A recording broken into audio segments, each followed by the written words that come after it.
Bien chers amis de Café Évangile, voyant les foules, Jésus gravit la montagne. Il s'assit et ses disciples s'approchèrent de lui. Alors ouvrant la bouche, il les enseignait. Il disait, heureux les pauvres de cœur, car le royaume des cieux est à eux.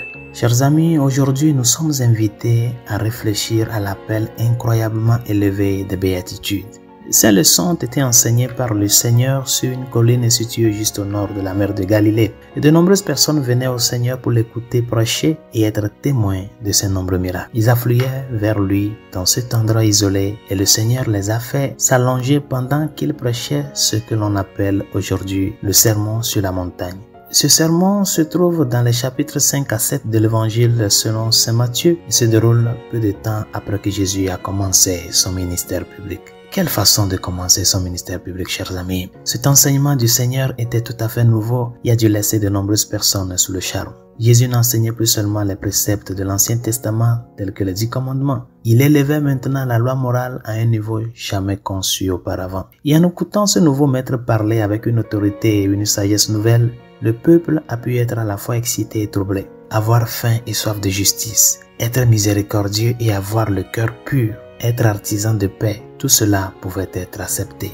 Mais pourquoi le fait d'être pauvre, triste et doux était-il considéré comme une bénédiction? On dirait aujourd'hui que c'est un peu absurde. Et plus difficile encore, pourquoi était-il bon d'être persécuté pour la justice ou d'être insulté et accusé à tort à cause du Seigneur? Chers amis, lorsque l'enseignement nouveau et radical de Jésus est clairement compris, ses premiers disciples ne sont pas les seuls à avoir été à la fois confus et enthousiastes. Vous aussi, si vous écoutez vraiment ces enseignements et comprenez ce qu'il veut dire, vous découvrirez que vous pouvez être remis en question jusqu'au plus profond de votre être. L'enseignement du Seigneur doit être embrassé pleinement et sans hésitation. Les béatitudes sont notre appel à la perfection, chers amis. Elles nous indiquent la voie à suivre pour atteindre les sommets de la sainteté et obtenir la gloire du ciel. Elles sont notre carte routière précise et détaillée vers la plénitude du bonheur et de la joie. Mais elles nous appellent aussi à une transformation radicale de notre esprit et de nos actions. Ils ne sont pas faciles à accepter en ce sens qu'ils exigent que nous nous détournions de toutes nos tendances égoïstes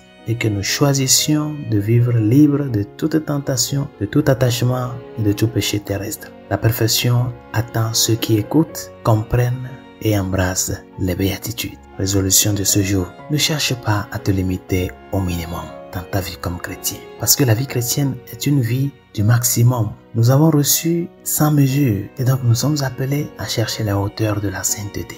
Ne te limite pas seulement à la messe du dimanche. Prends une de ces béatitudes et en ce jour, médite-la à la lumière de ta vie et demande-toi qu'est-ce que je peux faire pour faire un pas en avant vers la sainteté dans le sens de mettre en pratique cet enseignement du Seigneur. Bonne journée, Dieu vous bénisse.